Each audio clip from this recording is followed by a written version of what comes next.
Jelajahi cara baru mendapatkan informasi. Download Metro TV Extend sekarang.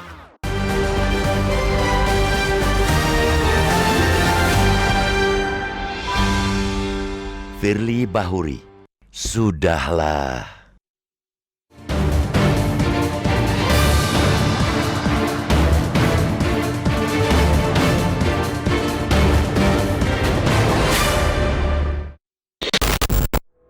Tujuan penegakan hukum ialah mewujudkan ketertiban hukum, kepastian hukum, keadilan hukum, dan kemanfaatan dalam masyarakat.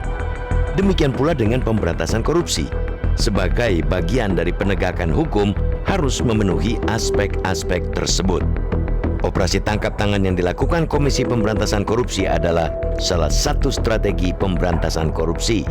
Bukan untuk gagah-gagahan, melainkan sebagai upaya serius memberangus praktik rasuah di negeri ini. KPK saat ini di bawah Sang Komandan Firly Bahuri tidak menghadirkan spirit penegakan hukum yang sebenar-benarnya, spirit yang semestinya dilandasi etos, norma, dan etika kerja sebagai insan yang berada di garis depan perang melawan penggarongan uang negara.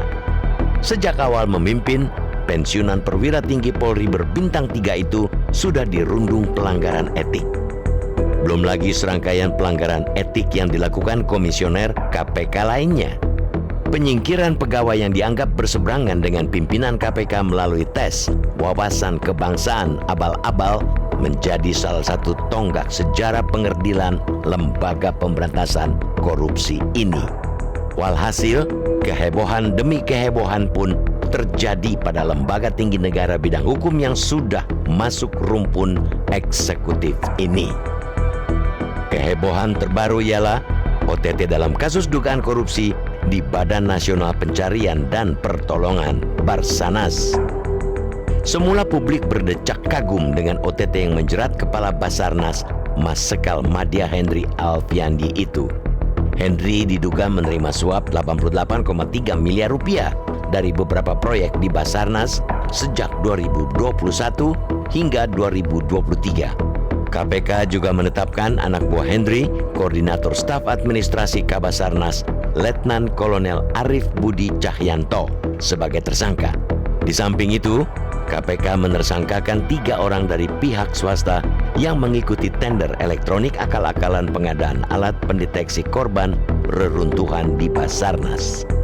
Akan tetapi, kekaguman publik pun sirna ketika Wakil Ketua KPK Yohanes Tanak meminta maaf dan mengakui ada kekhilafan yang dilakukan bawahannya, penyelidik dan penyidik KPK, terkait proses hukum dugaan korupsi yang melibatkan Hendry dan Arif. Yohanes mengakui pihaknya tidak berkoordinasi dengan Puspom TNI sesuai ketentuan yang berlaku. Hal itu disampaikan Yohanes setelah sejumlah pejabat tinggi TNI yang dipimpin oleh Komandan Puspom TNI Marsikal Muda Agung Handoko mendatangi gedung Merah Putih KPK. Selanjutnya publik dibuat bingung dengan pernyataan Ketua KPK Firly Bahuri bahwa pihaknya sudah berkoordinasi dengan Puspom TNI saat gelar perkara kasus Basarnas.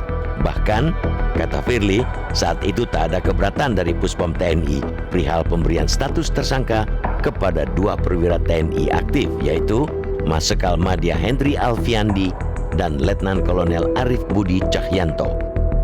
Entah mana yang benar, Yohanes Tanak atau Firly Bahuri.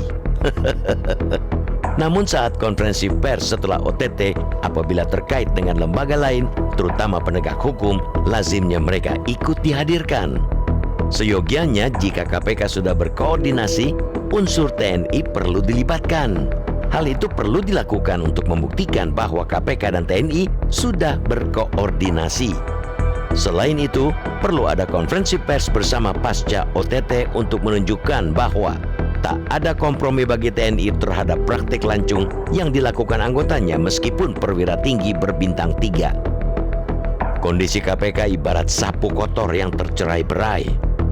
Dengan integrasi yang lemah, kapasitas yang mentah, dan soliditas yang payah, sudah selayaknya Firly Bahuri dan kawan-kawan mengundurkan diri dari jabatan. pemerintah harus meninjau kembali rencana perpanjangan jabatan Firly Bahuri dan kawan-kawan hingga 2024. Putusan Mahkamah Konstitusi yang memperpanjang masa jabatan menjadi 5 tahun tidak menjelaskan kapan diberlakukan, apakah periode saat ini atau periode mendatang. Seharusnya pemerintah berkonsultasi dengan DPR apabila ingin memperpanjang masa jabatan pimpinan KPK saat ini, karena kewenangan tersebut milik pembuat undang-undang, yakni DPR RI. Kalau melihat ketidakpastian perihal prosedur OTT di kasus Basarnas yang melibatkan anggota TNI, semestinya Dewan Pengawas KPK turun tangan memeriksa. Apapun keputusan Dewas KPK, pengusutan kasus tersebut harus dilanjutkan. Sejumlah kasus korupsi yang melibatkan unsur militer diproses tuntas secara koneksitas. Akan tetapi, dalam perkara lain seperti pengadaan helikopter AW101 periode 2015-2017, kasusnya lenyap, bak ditelan bumi. Itu terjadi setelah Puspom TNI menerbitkan surat perintah penghentian penyidikan atau SP3 dalam kasus dugaan korupsi tersebut.